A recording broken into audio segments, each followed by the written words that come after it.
Good morning students. आज हम lesson number 2 में फर्स्ट हमने जो बिजनेस के टाइप्स थे उनमें फर्स्ट बिजनेस का टाइप्स सोल ट्रेड कल पढ़ लिया था। आज हम पढ़ेंगे second type of business, joint Hindu family business यानी संयुक्त हिंदू परिवार व्यवसाय। सबसे पहले देखेंगे इसका मीनिंग क्या है। तो अर्थ में देखें, संयुक्त हिंदू परिवार व्यवसाय का अभिप्राय ऐसे व्यवसाय से है जिसका स्वामित्व और संचालन परिवार के सदस्य करते हैं। इसका प्रशासन हिंदू कानून द्वारा होता है। यानी जो जॉइंट हिंदू फैमिली बिजनेस है, इसमें जितने भी फैमिली मेंबर्स होते हैं वो सब मिलकर के बिजनेस स्टार्ट करते हैं और बिजनेस करते हैं, और इसको जो रेगुलेट होता है ये बिजनेस, वो अपने हिंदू लॉ जो इंडियन कॉन्स्टिट्यूशन में है उसके अकॉर्डिंग इसको रेगुलेट किया जाता है। अब देखें इसमें जो आपकी कैरेक्टरिस्टिक्स हैं यानी जो इसकी विशेषताएं या लक्षण हैं वो क्या हैं। नंबर 1, निर्माण यानी फॉर्मेशन। इस बिजनेस को फॉर्मेट करना भी यानी इसका फॉर्मेशन करना भी बहुत इजी है, क्योंकि कोई भी जो फैमिली मेंबर्स हैं वो अपने घर में बैठ कर के ही ये बिजनेस स्टार्ट कर सकते हैं। जैसे आपने देखा होगा कि छोटे छोटे एरियो में घर में बैठ कर के ही दादा बेटा पोता पोते सब मिलकर के वो बिजनेस करते हैं। जैसे चटाई बनाने का कारखाना है, आपके झाड़ू बनाने का कारखाना है, बीड़ी बनाने के कारखाने हैं, ये घर के अंदर बैठ कर के ही घर के मेंबर्स ही मिलकर के कर रहे हैं। तो ये जो बिजनेस होता है इसको फॉर्मेशन यानी निर्माण करना बहुत आसान होता है। घर के मेंबर मिलकर के ही ये बिजनेस स्टार्ट कर सकते हैं। सेकंड नंबर जो है वो है दायित्व यानी लाइबिलिटी। इसमें जो लाइबिलिटी होती है वो लाइबिलिटी दो भागों में डिवाइड होती है। एक तो होता है जो फैमिली का सबसे सीनियर मेंबर होता है यानी फैमिली का हेड, उसकी लाइबिलिटी तो होती है अनलिमिटेड, और बाकी जितने भी मेंबर्स होते हैं उन सबकी लाइबिलिटीज होती है लिमिटेड। लिमिटेड लाइबिलिटीज और अनलिमिटेड लाइबिलिटीज यानी सीमित दायित्व या असीमित दायित्व के बारे में मैं आपको कल भी बता चुकी हूँ कि सीमित दायित्व का मतलब तो ये होता है कि आपने बिजनेस स्टार्ट किया तो उस बिजनेस में आपने जो पैसा इन्वेस्ट किया है केवल वही आपका डूबेगा अगर आपका बिजनेस नहीं चलता है तो। लेकिन अगर आपका बिजनेस में जो पैसा आपने इन्वेस्ट किया है, अगर बिजनेस बंद हो जाता है या किसी कारण बिजनेस नहीं चलता है और आपने अगर मार्केट से उधार ले रखा है, तो आपको वो जो पैसा है वो चुकाने के लिए आपको बिजनेस के साथ साथ अपनी पर्सनल प्रॉपर्टी को बेच करके भी पैसा चुकाना पड़ सकता है। ये जो लायबिलिटी होती है ये अनलिमिटेड लायबिलिटीज यानी असीमित दायित्व कहलाता है। तो यहाँ पर जो दायित्व है वो दो प्रकार का है।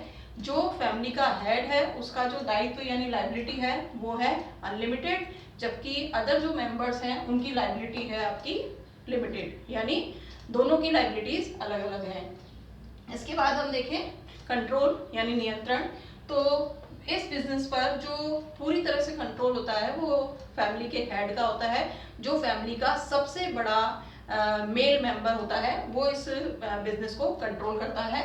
इसके बाद नेक्स्ट है निरंतरता यानी कंटिन्यूटी। कंटिन्यूटी का मतलब है कि ये बिजनेस जो है, अब जैसे अगर इसका हम कंपैरिजन करें सोल ट्रेड से, तो सोल ट्रेड में मान लीजिए एक ही मालिक है और बिजनेस चलाते चलाते उस मालिक के साथ कोई मिसहैपनिंग हो गई, उसकी डेथ हो गई, या वो पागल हो गया, या वो बिजनेस चलाने के योग्य नहीं रहा, तो उस बिजनेस को हो सकता है और कोई चलाने वाला नहीं हो तो उस बिजनेस को बंद करना पड़ सकता है। लेकिन यहाँ ऐसी कोई प्रॉब्लम नहीं है, क्योंकि जो भी फैमिली के मेंबर्स हैं उनमें से अगर हेड की मृत्यु हो जाती है फैमिली हेड की, तो उसका अदर जो उससे छोटा पर्सन होगा वो उस बिजनेस को चला करके कंटिन्यू कर सकता है। तो इस बिजनेस में निरंतरता यानी कंटिन्यूटी पाई जाती है। ये बिजनेस वो मेंबर्स की इच्छा पर है, वो जब तक चाहे उसको चला सकते हैं। इसके बाद है आपके नाबालिग सदस्य। इस एक बिजनेस ये ऐसा है जिसमें माइनर जो होते हैं वो मेंबर्स पाए जाते हैं, जबकि हमारे बिजनेस में कोई भी एक माइनर पर्सन जो है वो बिजनेस मेंबर नहीं हो सकता। माइनर का मतलब है 18 से कम, 18 की एज से कम वाला जो पर्सन है वो किसी भी बिजनेस में मेंबर नहीं हो सकता। लेकिन ये जो बिजनेस है वो ऐसा है क्योंकि इसमें फैमिली मेंबर शामिल है, तो कोई भी फैमिली का मेंबर जो होता है वो चाहे आपके माइनर हो चाहे मेजर हो, यानी चाहे वो बालिग हो या नाबालिग हो, वो सभी लोग उसके सदस्य बन जाते हैं। ये तो थे आपके कैरेक्टरिस्टिक्स यानी आपकी विशेषताएं। इसके बाद है इसकी मेरिट्स या एडवांटेज यानी गुण। नंबर 1 है प्रभावशाली नियंत्रण यानी इफेक्टिव कंट्रोल। अब इफेक्टिव कंट्रोल क्यों है? क्योंकि इस बिजनेस में जो अपने फैमिली का हेड होता है, सबसे बड़ा जो पुरुष सदस्य होता है पूरे बिजनेस का कंट्रोल उसके हाथ में होता है, वो अपने हिसाब से बिजनेस को चलाता है, इसलिए इसमें प्रभावशाली नियंत्रण रहता है। चाहे बिजनेस में कितने भी मेंबर हों, लेकिन जो कंप्लीट कंट्रोल है वो हेड के हाथ में होता है। इसके बाद है स्थायित्व। तो अभी अभी मैंने आपको बता दिया ये बात, स्टेबिलिटी, कि ये बिजनेस जो है जब तक फैमिली मेंबर चाहें तब तक कंटिन्यू रह सकता है। अगर फैमिली मेंबर नहीं चाहें तो इसको डिवाइड किया जा सकता है, यानी बंटवारा किया जा सकता है। इसके बाद आपके थर्ड है सदस्यों का सीमित दायित्व। जो फैमिली का हेड है उसकी जो लाइबिलिटी है वो ही अनलिमिटेड है, बाकी जितने भी मेंबर्स हैं उनकी लाइबिलिटीज लिमिटेड लाइबिलिटीज है, तो उनकी जो पर्सनल प्रॉपर्टी है वो हमेशा सेफ रहती है।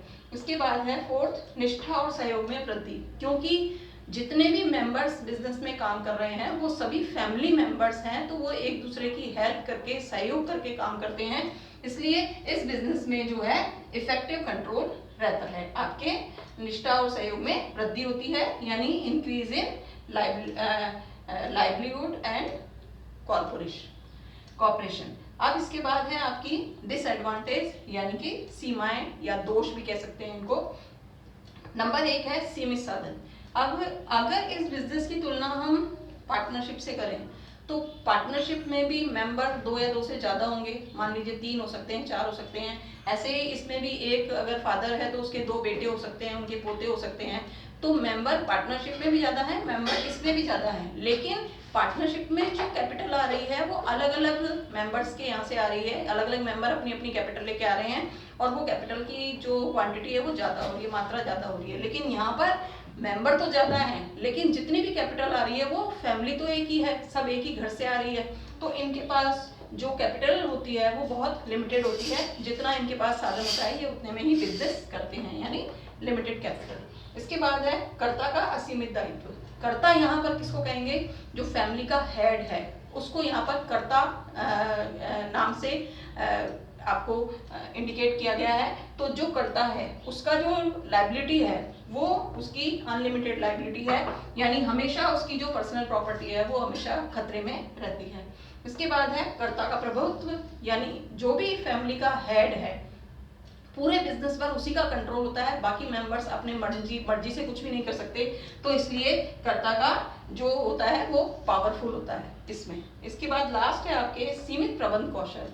अब क्योंकि ये एक फैमिली बिजनेस है तो जरूरी नहीं है कि फैमिली में जो मेंबर हेड है वो पढ़ा लिखा हो और वो मैनेजमेंट करना जानता हो, इसलिए इसमें लिमिटेड मैनेजरल एबिलिटीज पाई जाती हैं, यानी इनका जो मैनेज करने का सिस्टम होता है वो बहुत लिमिटेड उनमें एबिलिटी होती है, इसलिए ये बिजनेस जो है वो लंबे टाइम तक लॉन्ग टर्म तक रन नहीं कर सकते, ये कभी ना कभी जाकर के इन बिजनेस को बंद करना पड़ता है।